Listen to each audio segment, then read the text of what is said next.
Kwame, first of all, you're not going to say at the action na yendo Opemsuo radio 104.7 phone na say said da omo jebre na omo tie show no na mamentia Unel.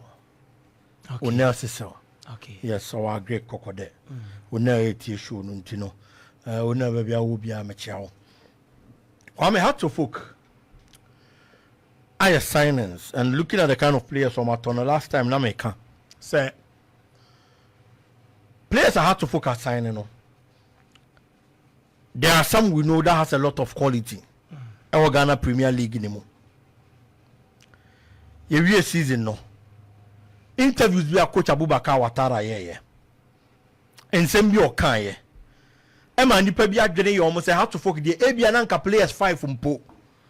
And Shana had to focus on Kwankoto because Papa no was emphatic or say onuni bobo no down no na ye had to focus there. Adia onuni nimfa football and say consistency e wo timu. Mamemo has to focus aye 13 additions. Okay. Na say netie. Benjamin Asare, Humphrey Tete, Albert Kwesi Amanfo onofi Aras. Humphrey Linsu Fiaras, Ransford Mensah, Efi Dambot, Ishak Sani Mohammed, Efi Soccer for Souls, Ramzi Yusuf Ahmed, Neo Dibiase, Mauli Wayo, Efi Babiani Gold Stars, Hussein Mohammed, Efi DBB United, Yaya Adramani, Efi Gold Stars, Kwabrabo Aten, Efi Legon Cities, Samuel Eye Amufa, Efi Gold Stars, Michael Mensa, Nations, Anna Asamoah Boateng, Efi Ye. And so every nations into 13 players and at 13 additions are how to focus this season. I can almost team no one. And he said in America no. And how to focus to 13 players, Ghana Premier League setting. The Bia can was some saying the Papa Kwame. Name Munkenye news. It's answer Oko baby I call my first your money. And to come I catch your clubs in the sa. Se players do na e both season we omo ton aya na e doso dodo na mo ka clubs dintie I think obi to 30 do kroma de ankenye news but how to forget people are talking about it because of nsema na make say Watara kan so ono ni team ne de o believe say ade the results back club mu pa ye consistency ye both season no apamo players bebrebe no wasan so akwakoto bebrebe e de ababa be hjem enti de bia ko na ebi ba consistency in your playing body anymore. So you can't get the desired results because you have to teach new students the kind of system and tactics you want to play every time. It's not the parents or not the Bianca water anka 3 anka 4 anka abro so Bianca 5. After your dash area on also so and a water 13. Kwame Kumasi asante ko ko saying 12. And this all her silence now. Say Kotoko 12 na have to focus to 13 na. The challenge say have to focus important to players stay in Kumasi Asante Kotoko. I both season new year coach ne ka ansem ne defa Kumasi Asante Kotoko. But I know nem konko dan chain. Players that have to focus on no be here so mo beto. To me it is a yes. Every last season eba. Players have to focus register abra ye be last season aseno. And the about second round. And you more pamo. From here, Baba started first round. Players are hard to folk toy. Pamo second round and one pamo time a real season here, you know. Had to folk me calculate and not had to folk a pamo by 19 players. 19 players. Yes. Okay. Around 19 players. And I had to folk Bobo Kuno Frim. Omo contract a womoko.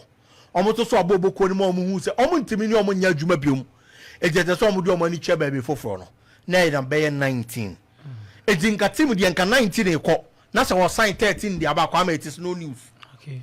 That is why the Asante Kotoko signings are done so but people are not complaining because Asante Kotoko Pamo Dodo was saying a real season no. And our Todo was saying at the Ababa Bishim. Coach in a catch answer me na you move few say coach in seminar or can Kwame.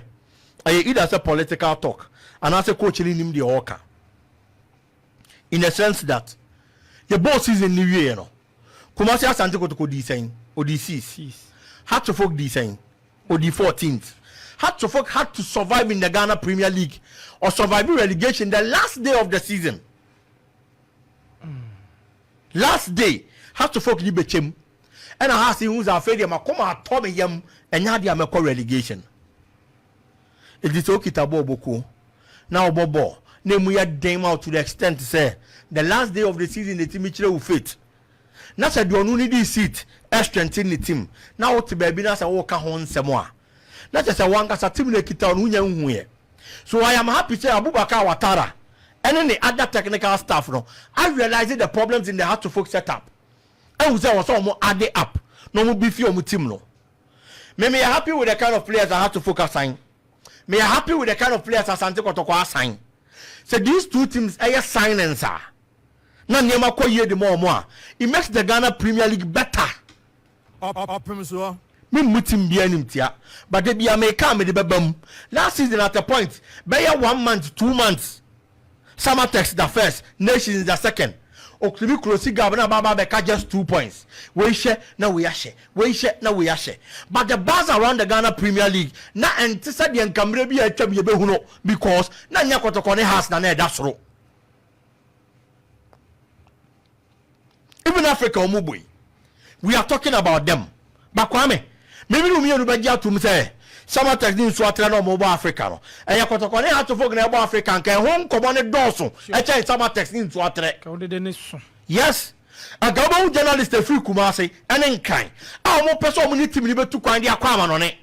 Aqua fans, some because so honum, and the reports and the commentary the Abra for Sabatex to quite Kokobo game in Swaterman Kokobo game. How many radio stations in Ghana? And I hear commentary about that game. I'm ball Ghana and them go 4 years outside the day. Now even in Ghana the cross station to do any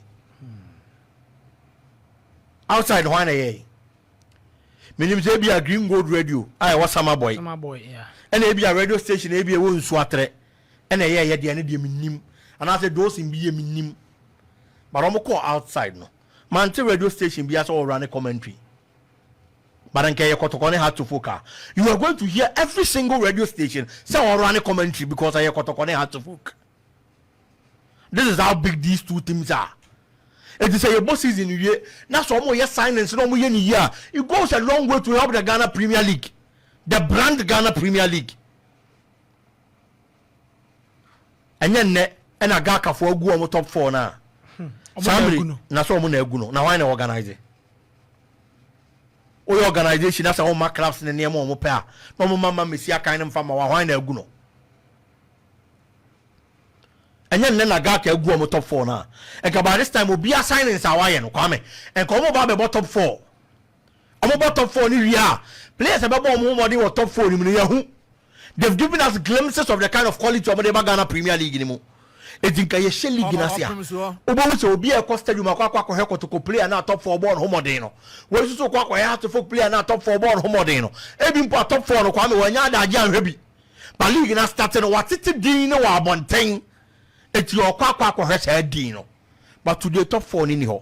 It's the kind of signage of a better radio so I can't watch them. That is what is going to draw the supporters closer to the clubs. And the more eager, some person who go home with teams. How to focus on Ramsey Yusuf, quality player. I'm only praying Sabana Orban and Yamebayan at Dom. Nobody in you free season and Yamabe Fadiamano. He played for New Dubiase or to Kwaiko Croatia, Coco Bobo or Belarus. And I see our back to a Dubiase and had to focus on Sino. Yaya Draman from Babiani Gold Stars. He's one of the best right backs in the Ghana Premier League. Just a Ghana Premier League who Shebi. He's a quality player. It is a player so Mobeto Tono. And we are the centre back from Nations FC. A free Boateng, a striker from Nations FC. Last season Ghana Premier League scored around 11 goals or so. And not bad for a striker who played in the Ghana Premier League. And for a team like Nations FC. And they had to focus also added quality to their squad. Neyeka players from our back. Nuruddin Abdelaziz. Senior injury. He's one of the best midfielders in the Ghana Premier League. Sure. And you play and Nuruddin. Nuruddin is feta. Only more butcher midfielders be Ghana Premier League. Salim Adams, the least said about him, the better. Say a more ball pa Salim. Quality player. And you have to focus also gotten players. Almost what's our quality that coach and this time around, I am not sure the supporters are going to be able to wait. So Baba King said you see last season in Munsi. Coach first season. Yes, Omo Nyana said you Omo Peno. But Omo Ankasabe because of your first season. Now what we are season, even though in your full season, but at least in Tokona they don't have to football one now that's all. If there is a new technical team, and I'll be any afraid or not so Baba shared your bit to me aye. And the Amam Nancy and almost the Abago Pramaniso. But this is a coach, one honum dada. Into technically, there is consistency in the heart of folk playing Tibuno. Technically, there is consistency. Playing body in the Biluma Baba Frafra, but I'm sure some more Cabo Kunimo. I bet me up and ya cover more Baba for until they also understand the coaching system and philosophy entirely. So for her to folk, yes, or sign players, and your coach in a communication ye, and Odi can come and take what can send me a sebio, not and some fata. And the man feel almost that pressure about no coach in Ancasaso. But we are only seeing China. Oh, forget the message, you know. Now she has to focus situation last season. Over just to Mr. Tona has to focus on. Ne diffata so motokwame. Okay. I wish them very well. I wish them all the best going into the Ghana Premier League season. Has ne kotokopejana league ni league. They had to focus in Yama ye. Na season na ya wurem no. Pejana asante kotoko so Yama ye. No mun to sum peja. Omu mienu ne betimi adrage Ghana Premier League ne on kwame.